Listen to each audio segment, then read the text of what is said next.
trying to make a better lit version of the video I made last night of these 100% crocheted, no need for other tools, things to go behind people's heads. You can loop this side onto the ear elastic and then size it by going through these buttonholes that I've got spaced through here, and tie the other side to your face mask. And this goes behind your head and holds the face mask back away off your ears. One of my kids is coming up. So I decided I wanted to figure out how much one of these little skeins of yarn that are pretty ubiquitously available would make. And so I picked up some fresh skeins of these today instead of just using up my yarn stash.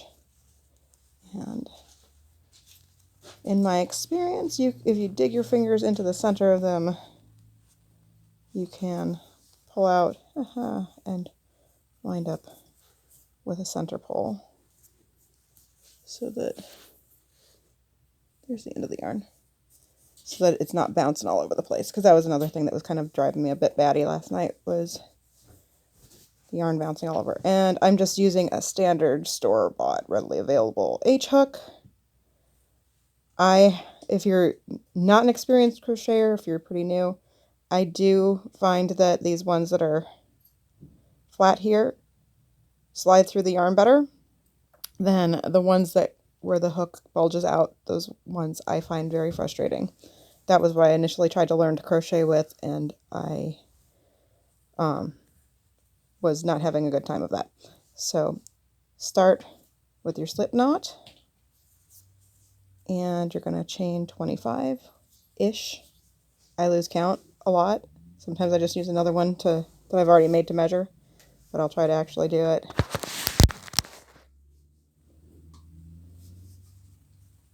One, 2, 3, 4, 5, 6, 7, 8, 9, 10,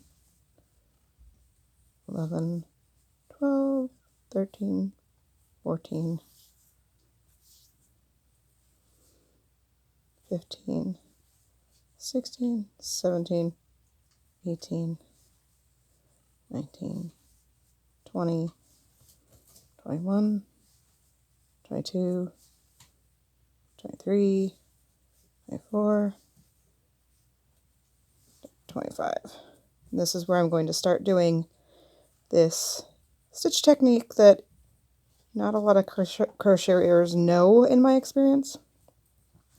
That's going to be the first stitch I work into. So I'm going to be doing half double crochets. It doesn't really matter if you do stitches here, but I'll just do one. Usually you do two when you're starting a row of half doubles.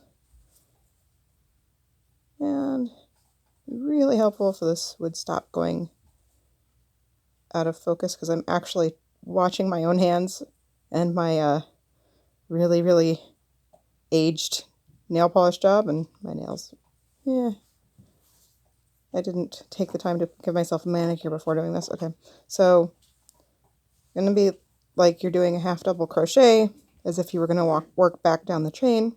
So yarn over, insert into there, pull the yarn through like you would be going back this way, but you're not. You're going to be going into the air this way. So before pulling this through the 3 loops like you would do for a half double crochet, pinch it and get it snug for your stitch, and then pinch it here and pull. So you've got your half double crochet, but instead of going into the next chain with the next half double, you're going into that part that you just pinched. That. And again, pinching here before pulling that through the.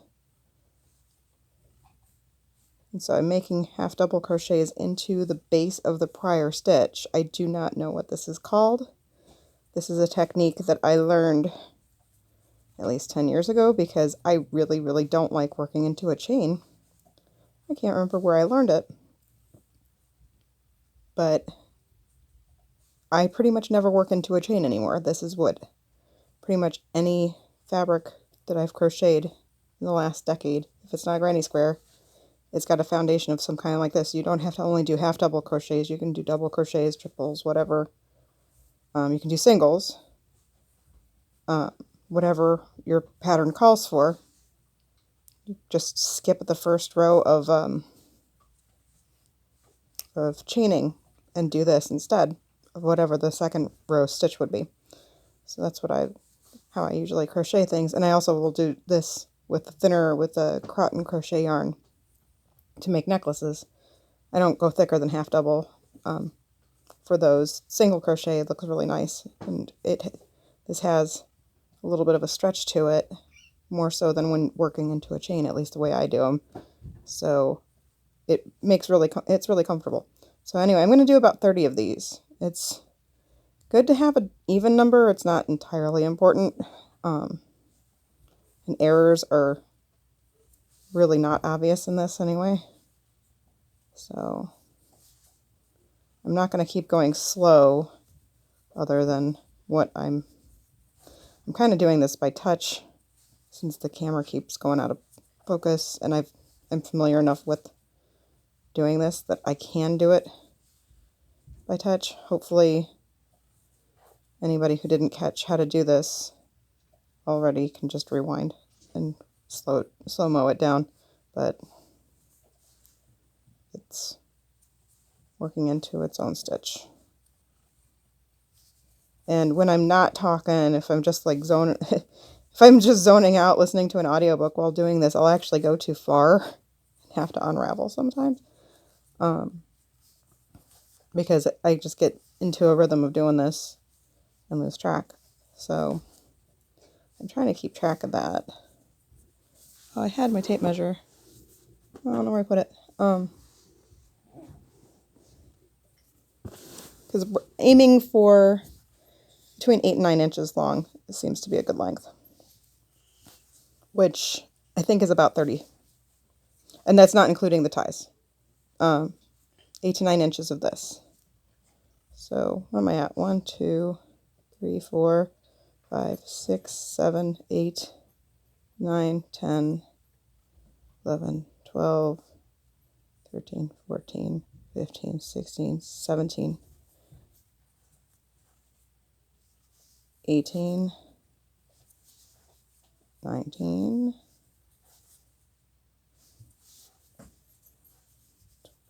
20. I am not good at counting as I stitch.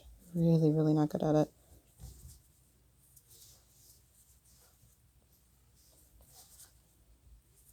Hopefully folks can see what I'm doing a little bit better, even though it keeps going in and out of focus with the metallic hook and the lighting a little bit better. But again, so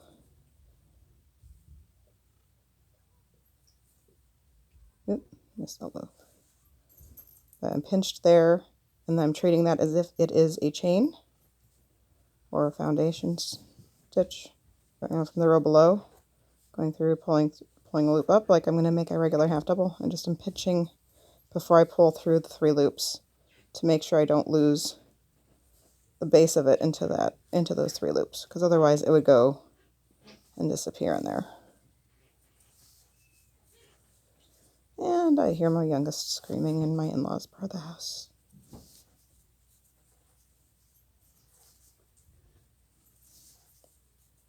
So I can sit and do this listening to an audiobook. I could be watching television.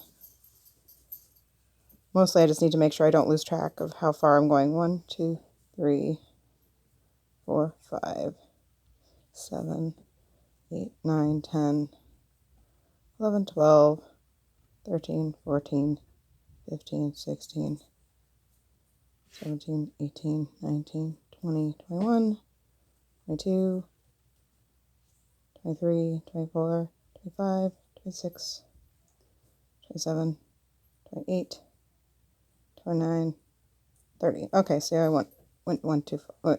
I was about to make 31. Okay, so after making about 30 stitches, then chain 7. 1, 2, 3, 4, 5, 6, 7. Now, if you have buttons that you want to put that'll fit in your buttonholes, which you can adjust this to be a little bigger if you've got big buttons, you will stitch them onto this, or you could skip it and just, you could do fewer just to get around to flip to this side, or you could crochet it, do like 4 into this just to make a loop that you can sew your button onto. But I'm doing this as a no button way. So I'm going back into that base, and now I'm using that as if this were a chain or a row below, and stitching into it. And I'm doing a half double. That's a more, a standard half double. And here's the next one. Standard half double. But again, I'm going to pinch this because I'm going to do 2 of them in the air to make a buttonhole. So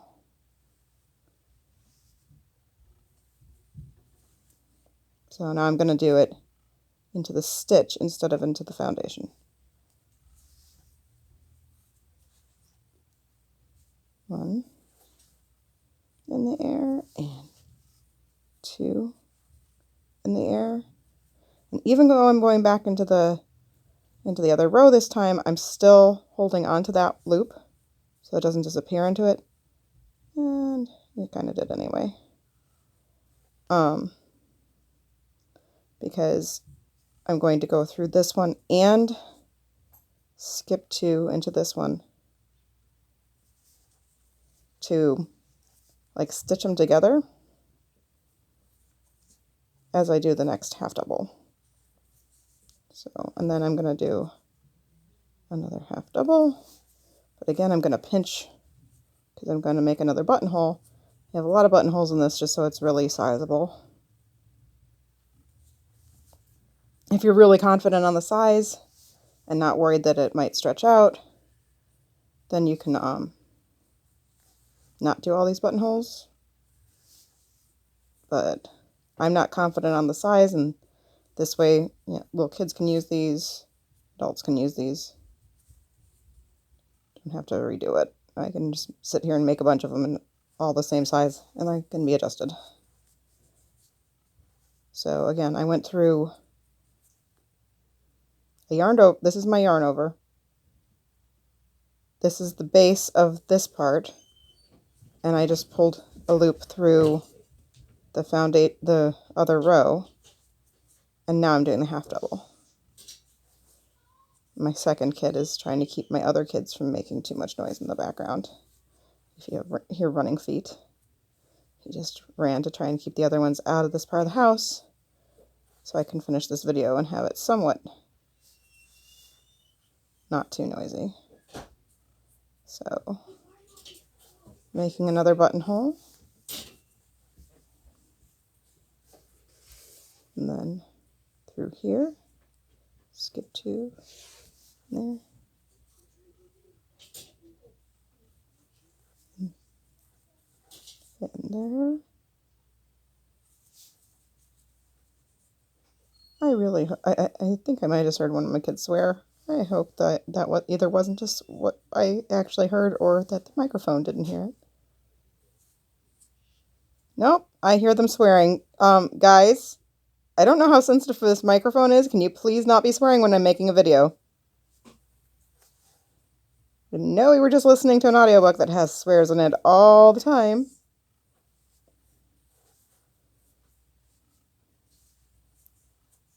That's why I was driving around with you guys, so that you could listen to the audiobook without the toddler repeating those words. Yep. Oh, what chaos goes on downstairs.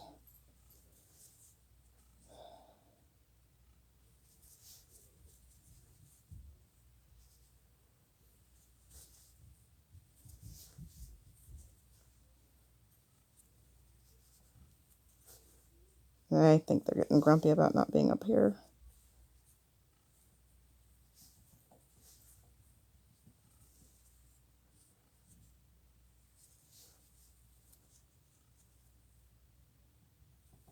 So that was me going through the stitch base and the foundation, so that that just makes it stay a little flatter. If you don't do that, if you don't go through the stitch before and you just go through that, it'll kind of make a funky little asymmetrical gap, which it's not a big deal. It still functions.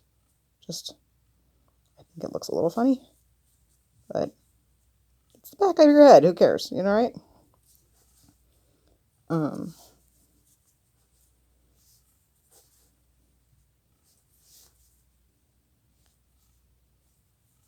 So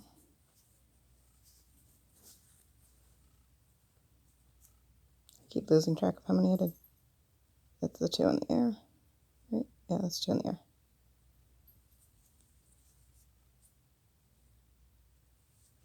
Skip 2 in.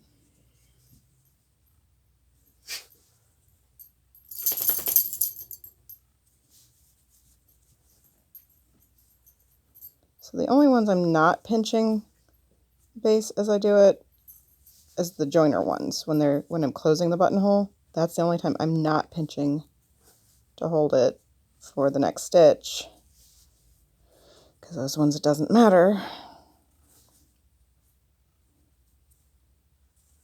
So this stitch, so skip 2. I'm having trouble seeing 1, 2. Okay, so I'm here. So went through the base. Good. If I didn't go through this one too, it would like gather up on that side. But this one's the one where I'm not pinching the base because it doesn't matter. And since I'm at the end here, just gonna do another half double crochet to close it up. And then I'm going to do 25 single crochet or chains. 1, 2, 3, 4, 5, 6, 7, 8, 9, 10, 11, 12, 13, 14, 15, 16, 17, 18, 19, 20. Oh, 20, 25. Oops. I meant to do 25.